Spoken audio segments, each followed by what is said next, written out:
What's up, guys? It's JB Football here, and today I'm gonna be discussing that Euro 2020 final. As all of you know, England did lose uh, on penalties, unfortunately. Congratulations to Italy, y'all played great. Today I'm just gonna be discussing my thoughts on the final, how I think it went, how it could have gone. It's gonna be quite all over the place. I don't have a script for this video, and it might be a little long because I might just be rambling a little bit. So yeah. So first off, I want to start with how we played. I think that goal, man. When that goal went in, bruh, I thought we won the whole game. I thought we were gonna win the Euros. It was crazy. But then once that goal went in, like the first 2 minutes, we looked like an amazing side. We were just passing it around and keeping possession really well. But then once that goal went in, we retreated for some reason, and I don't know why teams do this. Over 90 minutes, you're not going to be able to defend the whole time. It's just simply impossible. Trying to defend, you're going to make a mistake, and all it takes is one mistake, and boom, they're level. So I do think England should have gone for it a little bit more. But it's okay. Like, I don't feel like I felt disappointed and a little bit sad after the final, but it's like it's okay. There's always next year. Like next year, we will literally be playing another tournament, which is lucky for us. We don't have to wait another 2 years or another 4 years, but we're gonna be playing again, and we will get another chance at this. But as I was saying, I think we played a little bit too defensive, and yeah, I think in particular Shaw, he got that goal. I think he played very well. Jordan Pickford, he had some pretty great saves, and he kept us in that game with his saves. His talking is also excellent. Kyle Walker was great, and he's been great this whole tournament. His pace, we saw him being able to tackle. Harry Maguire, he was just so good. He didn't put a foot wrong. He was looking like a world-class defender, and he was the best center back on the pitch in that Euro 2020 final. Like every time he gets the ball, we would just see him making runs through the middle and being able to advance the ball really well. And his tackles were also great. Harry Kane looked really good. I think he was connecting play a lot, and we would always see him in those deep positions. I would like to see him in finishing positions a little bit more, but he was doing really good things to try and get this team ticking offensively. Mason Mount, he just didn't play well. And this is why I have problems with Mason Mount. He doesn't really do much. As soon as Grealish came on the pitch, we could see a whole difference to the team. He was looking to take players on, and he was looking to try and help the team score a goal. Sterling and Saka were a bit off tonight, or a couple nights ago. Saka kept losing the ball, and Sterling didn't really contribute much. Saka, he obviously almost scored a goal when he got pulled down by Chiellini, but that wasn't meant to be. Besides that, he had some good runs, but lost possession a lot. Now I want to talk about Italy. What's really annoyed me over these past couple of days is people just talk about it like Italy had an amazing performance. It was 1-1. It was literally 1-1. If that's any other game besides, if that's a group stage game, we both share a point each. It was 1-1. Like, Italy didn't play better than England in 120 minutes. We played equally. I'm also, like, and people saying Italy were just so good, so good, so good, so great, so good. That's all I'm seeing, and England was so poor. That wasn't it. Did they not realize it was 1-1? And talking about Italy more in depth now, I keep seeing gladiators at the back, Bonucci and Chiellini. Chiellini wasn't that good. All he did was, like, if you watch the whole game, as I did, I don't know how many people who actually watched the whole game, they just saw Chiellini, never been dribbled past in this tournament. Oh, he must be so great. Ooh, captain, he played all the minutes, he must be great. No, man. All he was doing was pulling up. We saw with Saka, he got a yellow card. But before that, he was just fouling. So was Bonucci. So was the whole, excuse me for that, but so was the whole Italian team. Someone in Italy should have gone to red. I think that ref was being way biased towards Italy.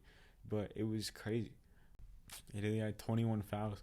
And Jorginho had that terrible tackle, which, in my opinion, should have been a second yellow because he should have had a yellow for all the other fouls he did in the game.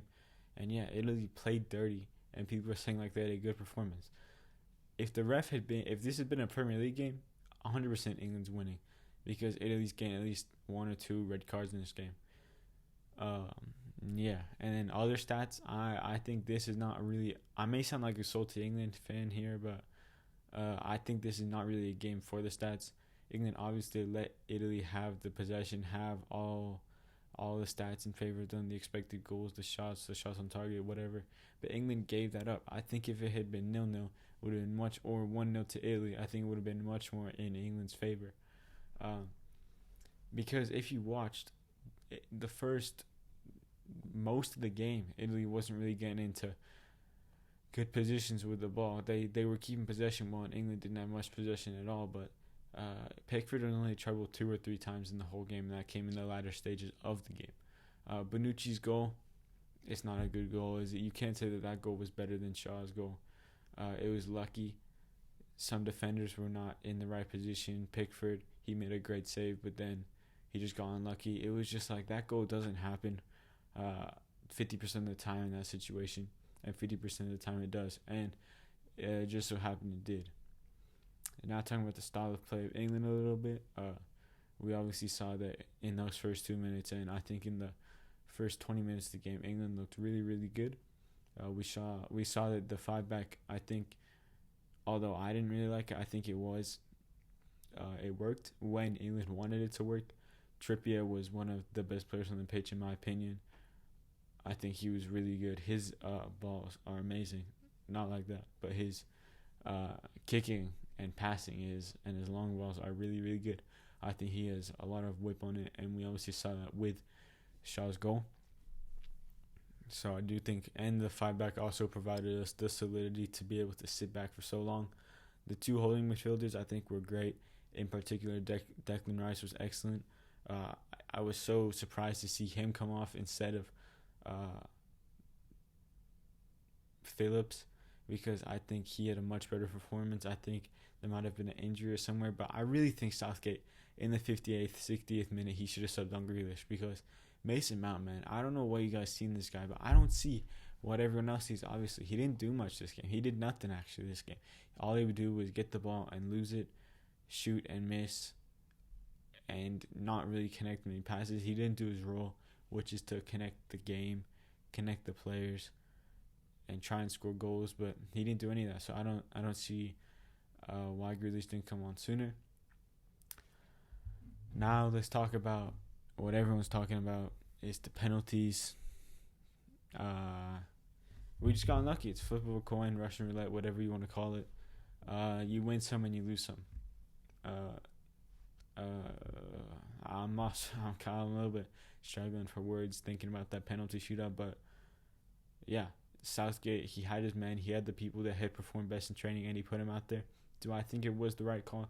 No, I think it should have gone. I think Harry Maguire should have taken the first pen, then it should have gone Grealish, and then you want to throw in Rashford and Sancho, and then you put Kane last. I know Kane likes to start, so you can start him as well, but I definitely don't think Saka should be anywhere near this penalty shootout.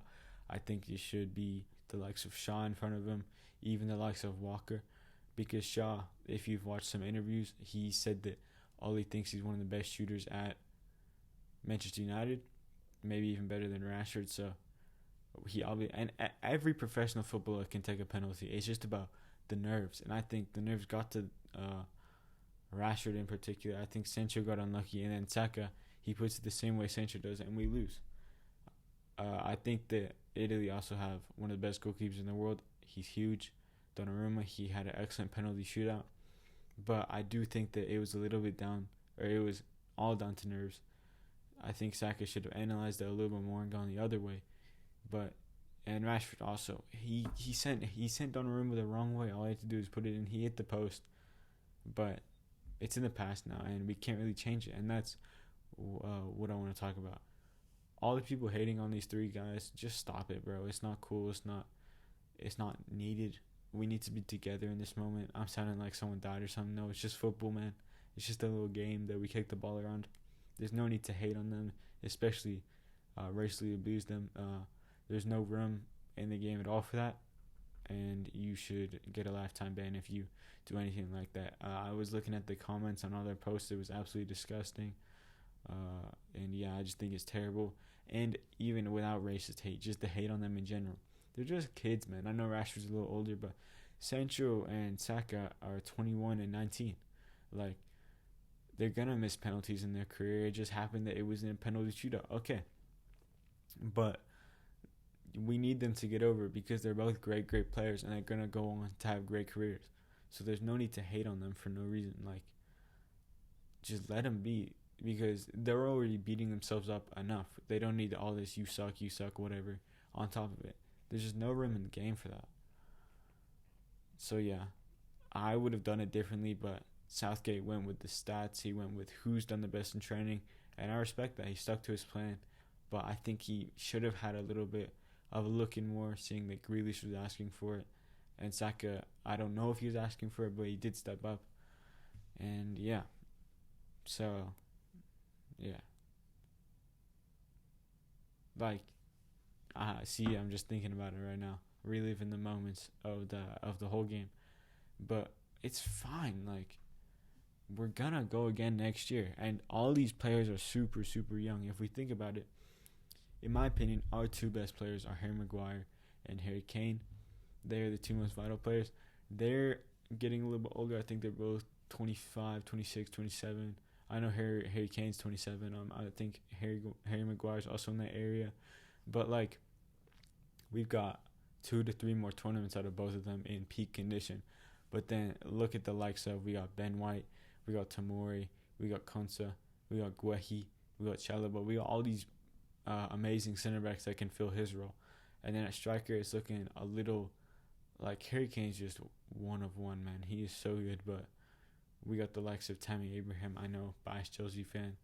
We got Ollie Watkins. We got the guy Dominic Calvert-Lewin. But I think there'll be more emerging striking talent coming in the near future.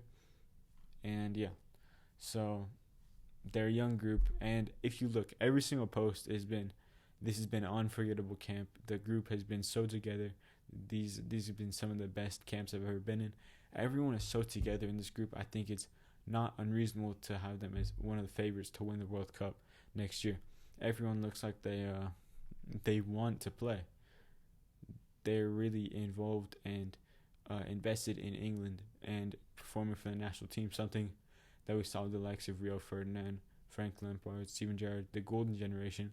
They weren't invested, but these guys are. They play for the badge. They die for the badge. And I think that's something really good to see. And this squad, hugely, hugely talented. Don't doubt them. To all those Italians, that's another thing I want to get into. All I see over social media is it's coming Rome. They're all laughing at us. That may be fair to some of the England fans, but just, guys, bro, we lost, okay? We don't see Argentina like Argentinians destroying Brazil. And we haven't seen that in the past before, really, but everyone hates England. I don't know why. I'm sorry for whatever we did, but don't send hate my way, please. I haven't really done anything wrong. But yeah, see, this has been kind of like a different style of video. I'm usually into the statistics, looking at my script a lot. But this was more real, man. This is just giving you guys my honest opinions on what happened. And I thought that we almost won the Euros. We were so close. Just like we were so close in 2018. We always have to score first, don't we? Give me that. Oh my God, we're gonna win the Euros. I'm gonna flash up some pictures throughout this video, showing you guys my reactions and stuff. And yeah, I know I keep saying and yeah. I know I keep saying and yeah a lot. I seem to do that in my videos. I don't know why, but I hope you guys all enjoyed this video. Congratulations to Italy, your European champions. All the narratives are gonna be like they didn't qualify for the World Cup, and now look at them now, and Southgate out. But I think in the World Cup, going into the World Cup, we're gonna see a lot less of Southgate out. It's gonna be a lot more trust Southgate, trust Pickford, because this is the second time now. The World Cup, we all thought, okay, they performed well there, but they can't do it again. We've seen Southgate and Pickford do it again. I think heading into the World Cup, if we get all those racists out of the supporters, the fans will be completely together behind the players and give them super confidence. And we're coming back, bro. Don't count us out just yet. We may have just been crushed in our confidence, but we're going to be back. Saka, what player? He's going to be in 18 months. Hudson-Odoi is going to be there, a frightening player. And Sancho is going to be world-class at Manchester United. We're coming for you guys. Those were all my opinions on the finals. Please let me know what you thought in the comments below. And take care and peace.